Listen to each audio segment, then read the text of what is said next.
Fala pessoal, eu sou Paulo Royal e hoje eu venho trazendo um material que conta a história de um dos componentes mais importantes das armas de fogo portáteis modernas, que é o carregador. É claro que antes deles serem dessa maneira mais famosa que nós conhecemos, existiu toda uma origem e evolução desse item, e a gente vai dar uma olhada lá atrás, no começo de tudo, e perceber como a maneira de armazenar os cartuchos das armas de repetição e posteriormente das automáticas foi se aprimorando. Além disso, vocês vão ver que existem as subvariações dentro de cada divisão de carregador, justamente com o objetivo de ajustar o projeto de cada arma de uma maneira que esse componente traga um aumento de combatividade e ou ergonomia, dependendo de cada equipamento, claro. Então fica comigo até o final que eu garanto que vocês vão se surpreender positivamente. Quando o vídeo acabar, deixa aí a sua sugestão de tema ou dúvida nos comentários e me siga nas redes sociais, onde eu coloco sempre por lá um conteúdo variado sobre armas, tá certo? Meus amigos, o conceito do que é um carregador de uma arma de fogo portátil é bastante básico. Ele é um dispositivo que serve para armazenar os cartuchos da arma e participar do processo de alimentação da culatra em um determinado momento da ciclagem dela. Essa alimentação, por exemplo, pode acontecer logo no início da sequência de disparo, como é o caso das armas que operam com o ferrolho aberto, ou então no final da sequência, no caso das armas que operam com o ferrolho fechado. Outra função do carregador, que é primordial para garantir uma boa alimentação da arma, é impedir o máximo que der a entrada de detritos onde os cartuchos ficam. E caso essa entrada seja inevitável, que ela seja escoada para fora do carregador de maneira mais eficiente possível, antes do cartucho do topo ser conduzido até a culatra, evitando assim uma pane de alimentação. Então, antes de mais nada, vamos começar observando as origens dos métodos de armazenamento de cartuchos das armas portáteis a partir do século XVIII, que foi onde os primeiros armamentos desse tipo começaram a ser efetivamente fabricados. Naquele momento, os inventores, designers e engenheiros começaram a buscar soluções para que as armas pudessem atirar mais de uma vez antes de precisarem ser remuniciadas. Em 1779, no Sacro Império Romano-Germânico, o inventor Bartolomeu Girandoni criou uma arma que não era exatamente de fogo, mas tinha um sistema de disparo de repetição muito interessante. O equipamento era o rifle de ar comprimido Girandoni. O sistema de armazenamento de munições inventado era do tipo tubular, onde, por ação da gravidade ou de uma mola interna no tubo, dependendo da configuração, o atirador acionava uma mola externa na arma que fazia cada nova munição, que no caso era uma esfera de chumbo, ser inserida na culatra. Esse tubo de armazenamento suportava 20 esferas, que podiam ir do calibre 11,3 mm até o 13 mm, também dependendo da configuração. Mesmo não sendo uma arma de fogo propriamente dita, quase um século depois, o seu carregador tubular ainda inspirou muitos inventores a criarem armas longas de fogo usando um tubo de armazenamento muito semelhante ao do rifle Girandoni, ou ainda um carregador tubular posicionado na coronha, como é o caso do rifle Spencer, criado em 1860 e que usava a coronha para abrigar o tubo carregador. Vale lembrar que as espingardas, desde a sua criação na configuração de repetição, também foi outro tipo de arma que se adaptou muito bem ao sistema tubular de armazenamento de cartuchos, sendo o mais comum nessa categoria de equipamento há pelo menos 100 anos. No século XIX, sem sombra de dúvidas, foi onde aconteceu a maior quantidade de criações envolvendo sistemas de armazenamento de cartuchos. A primeira criação desse período foi a de um tambor giratório instalado em volta de um eixo central nas armas portáteis. Antes de cada tiro, um cilindro desse tambor se alinhava com o cano e recebia a percussão do cão. Futuramente, as armas que usavam esse sistema de armazenamento e percussão ficaram conhecidas como revólveres. No ano de 1831, o inventor norte-americano Samuel Colt criou um sistema feito para revólveres que não era tão caro de se produzir e viabilizava a produção em massa de uma arma de mão com esse mecanismo. Alguns anos antes, outros modelos de revólveres já haviam sido criados de maneira experimental, mas em fevereiro de 1836, Samuel patenteou uma arma desse tipo, a nomeando como Colt Paterson. Começava ali a popularização de um conceito já existente há pelo menos 50 anos, mas que foi muito pouco difundido. Agora, Colt havia mostrado que era possível armazenar alguns cartuchos na própria arma, de maneira que o seu mecanismo, após um comando simples do operador, fizesse a preparação de cada munição antes dela ser percutida, o que aumentava a cadência de disparos de uma forma impressionante para aquela época.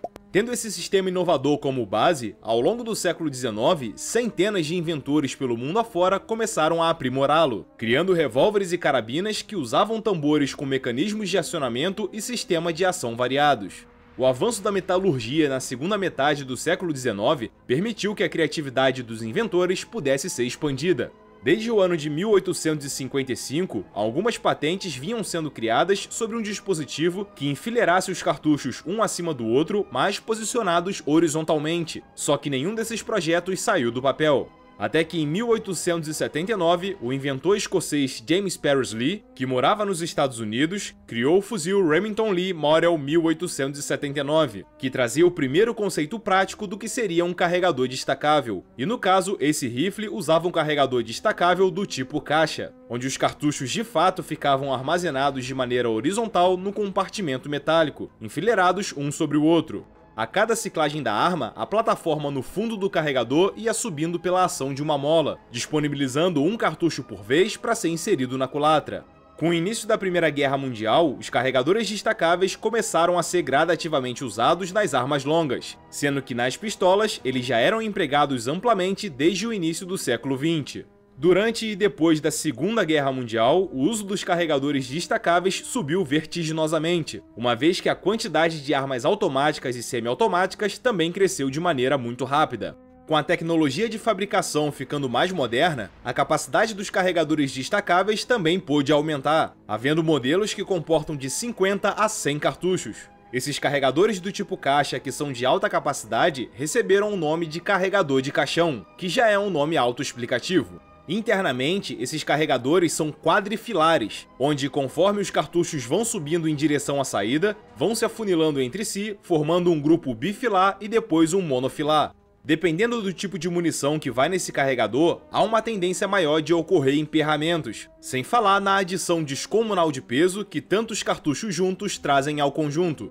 Simultaneamente nesse período, os revólveres também começaram a receber uma espécie de carregador que permitia uma troca muito mais rápida das munições. Em 1879, era patenteado o acessório que nós conhecemos atualmente como Speed Loader ou Jet Loader. O princípio básico de funcionamento desse item consiste num manípulo que segura os cartuchos de maneira circular, e quando o tambor é esvaziado, o operador só precisa colocar esse manípulo carregado nele e soltar a trava que segura os cartuchos, permitindo que todos eles fiquem na sua respectiva câmara e o operador possa puxar o manípulo de volta, fechando o revólver e deixando a arma pronta novamente para atirar. Existem diferentes tipos de speed loaders no mercado, com diferentes tipos de acabamentos e sistema de travamento dos cartuchos, mas de uma forma geral, todos eles funcionam dessa mesma maneira até os dias atuais. Em 1908, mais um novo mecanismo de recarga envolvendo os revólveres foi inventado. Eram os chamados Moon Clips, que eram pequenas peças metálicas redondas que faziam com que os cartuchos que não tinham aros protuberantes pudessem ser usados nos revólveres sem que o estojo entrasse mais do que deveria no tambor. A criação desse item aconteceu porque, com a criação do cartucho 45 ACP em 1904, que era uma munição voltada para as pistolas e que tinha um bom comportamento balístico, os militares americanos viram que seria interessante se o cartucho também pudesse ser usado nos revólveres que tivessem uma boa estrutura para aguentar seu funcionamento. Outro fator que justifica a produção dos Moon Clips, principalmente com o início da Primeira Guerra Mundial, é que as principais fabricantes da pistola M1911 na época, que eram a Colt e a Smith & Wesson, não conseguiam produzir a arma na vazão necessária para equipar as tropas. Foi aí que os Moon Clips se mostraram bastante úteis para que os militares, mesmo portando revólveres como armas secundárias, ainda tivessem um bom poder de fogo com eles, enquanto as pistolas M1911 não chegassem em quantidades suficientes ao fronte. Voltando ao século XIX mais uma vez, em 1886, o engenheiro e designer de armas austro-húngaro Ferdinand Mannlicher criou o fuzil Mannlicher M1886, onde o seu carregador também era do tipo caixa, mas era um carregador fixo, também conhecido como integral. Então, para que a arma fosse carregada, era preciso inserir os cartuchos de maneira enfileirada manualmente pela janela de ejeção. No caso dessa arma em si, Ferdinand criou um acessório que mudaria o conceito de remuniciamento nas décadas seguintes. Esse acessório era o clip, e mais especificamente o clip do tipo Unblock. Esse item, quando devidamente municiado, era inserido no carregador interno e a arma fazia os seus tiros normalmente. Quando o último cartucho do clipe entrava na culatra, a peça metálica que os segurava até então é expulsa pela parte de baixo do carregador fixo, deixando a arma pronta para receber um novo clipe unblock carregado. Muitas pessoas pensam que o primeiro clip unblock existente foi o usado no fuzil americano Springfield M1 Garand, que era ejetado pela parte de cima do carregador fixo depois que o último estojo era ejetado. Mas não, esse sem dúvida foi o mais famoso de todos os clips unblock, mas a origem desse item vinha de quase 50 anos antes. Já no ano de 1889, dois coronéis do exército da Suíça, Rudolf Schmidt e Eduard Rubin, criaram o rifle suíço Schmidt-Rubin, que trouxe uma inovação. O seu carregador destacável comportava 12 cartuchos e permanecia um componente relativamente pequeno. Então, como eles conseguiram essa façanha? O segredo está na criação do primeiro carregador bifilar da história, fazendo com que os cartuchos fiquem dispostos quase lado a lado, mas de maneira alternada, o que compacta bastante o espaço necessário para se armazenar uma boa quantidade de cartuchos no carregador. Algumas patentes sobre carregadores bifilares até chegaram a ser registradas 1 ou 2 anos antes, mas nunca entraram em produção. Mais uma inovação que a arma trouxe é que, em vez dela ser municiada por meio de um clip unblock, que precisava ficar na arma até ser esvaziado, agora ela era municiada com o chamado Stripper Clip, também conhecido como Charger Clip. Aqui, a peça metálica que segura os estojos serve apenas como guia para que eles sejam inseridos no carregador, os empurrando para baixo, com o clipe sendo retirado da arma em seguida, podendo ser descartado ou não. No final da década de 1880 até o final da Primeira Guerra Mundial, as armas com carregadores internos, combinados ou não com clips, foram sendo cada vez mais aprimoradas, assim como muitas outras armas começaram a usar carregadores destacáveis monofilares ou bifilares, ampliando bastante a variedade de projetos relacionados ao sistema de municiamento pelo mundo afora. Enquanto isso, ainda na década de 1870, uma outra categoria de arma, a metralhadora, tinha surgido recentemente como uma ameaçadora ferramenta contra infantarias em campo aberto. E para que elas conseguissem atirar de maneira prolongada e veloz, afinal essa era a sua proposta, era preciso manter a arma municiada por muito mais tempo. E para isso, o modelo americano Gatling Gun de 1874 trouxe um método de municiamento feito por tambor, onde o operador precisava girar manualmente essa peça depois que cada fileira de cartuchos era esvaziada. Esse modelo específico de tambor ficou conhecido como Broad Draw Drum e permitia que a arma disparasse 240 tiros antes de precisar ser recarregada. A primeira arma portátil a receber um carregador de tambor em um formato ao qual nós estamos mais acostumados foi a pistola alemã Luger P08, mais especificamente na sua versão de artilharia, que tinha um cano alongado. O tambor, nomeado Trommelmagazin, tinha capacidade para 32 cartuchos e, a grosso modo, consistia num carregador destacável integrado a um tambor, que internamente tinha uma mola espiral que ia empurrando os cartuchos enfileiradamente de maneira circular, fazendo eles saírem ordenadamente até a sua condução para a culatra. Basicamente, esse mesmo conceito foi reproduzido, com algumas pequenas variações, em armas mais modernas, como a submetralhadora americana Thompson, a submetralhadora soviética PPSH-41, os fuzis da plataforma soviética e russa Kalashnikov, os fuzis da plataforma alemã Heckler&Koch e etc.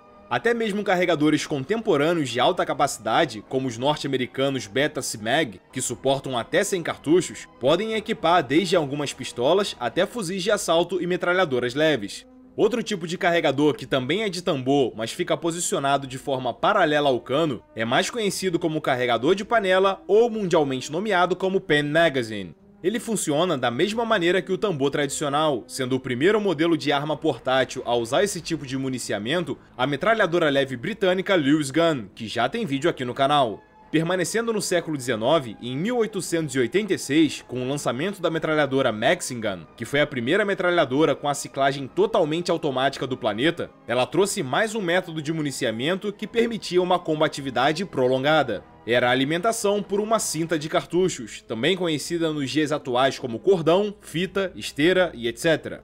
Com esse sistema, as cintas inicialmente eram feitas em tecido ou lona, e posteriormente começaram a ser fabricadas com chapas finas de metal que geralmente podiam receber pelo menos 50 cartuchos. Elas combinavam uma boa capacidade de munições com um menor volume, quando comparadas com os tambores. Afinal, as cintas eram maleáveis e podiam ser acomodadas de maneira mais compacta ao lado ou abaixo da arma. Nas décadas seguintes, as cintas começaram a receber algumas variações na sua construção. Em 1909, por exemplo, a metralhadora francesa Hotchkiss M1909 Benet Mercier foi a primeira arma portátil a receber uma espécie de pequena cinta rígida que na verdade era uma régua de cartuchos, contendo entre 15 e 30 munições. Essa régua era inserida pela entrada lateral de cartuchos e conforme os tiros iam acontecendo, ela ia se deslocando para o lado oposto, até cair quando o último cartucho saísse dela. Já em 1917, os Estados Unidos criaram as cintas metálicas desintegráveis, onde conforme cada cartucho saía do compartimento da cinta em que ele estava e era inserido na culatra, esse compartimento se soltava do restante da cinta. A vantagem das cintas metálicas desintegráveis é que elas são muito mais baratas de se produzir, não sofrem nenhum tipo de absorção de água ou óleo, algo que altera a extensão das cintas de tecido e gera panes de alimentação, e ainda permitem que o início de uma cinta possa ser emendado com o final da outra, fazendo com que o operador consiga atirar de maneira contínua sem precisar abrir a tampa da caixa da culatra para colocar uma nova cinta de cartuchos. Existem ainda os carregadores do tipo helicoidal, que basicamente são carregadores do tipo tambor, porém alongados num formato cilíndrico, fazendo com que as suas munições sejam conduzidas em formato espiral até entrarem na culatra.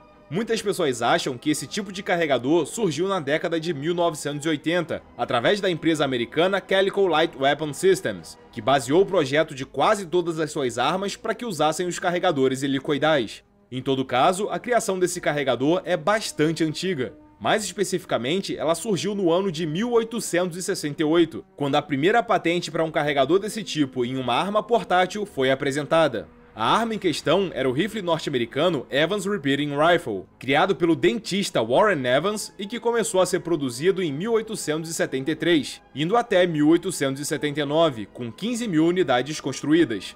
No que se refere à compactação da munição, de fato, os carregadores helicoidais são vantajosos em relação aos carregadores do tipo caixa, que usariam a mesma quantidade de cartuchos. Ainda assim, um obstáculo persiste, afinal, carregadores com muitos cartuchos adicionam muito peso ao conjunto, o que não é muito interessante em situações de uso prolongado, não é verdade? Bom pessoal, espero que esse vídeo tenha matado a sua curiosidade sobre esse assunto e muito obrigado a você que chegou até aqui. Não esquece de clicar em gostei e compartilhar pra gente alcançar novos espectadores. Em breve eu tô de volta, um forte abraço e até mais!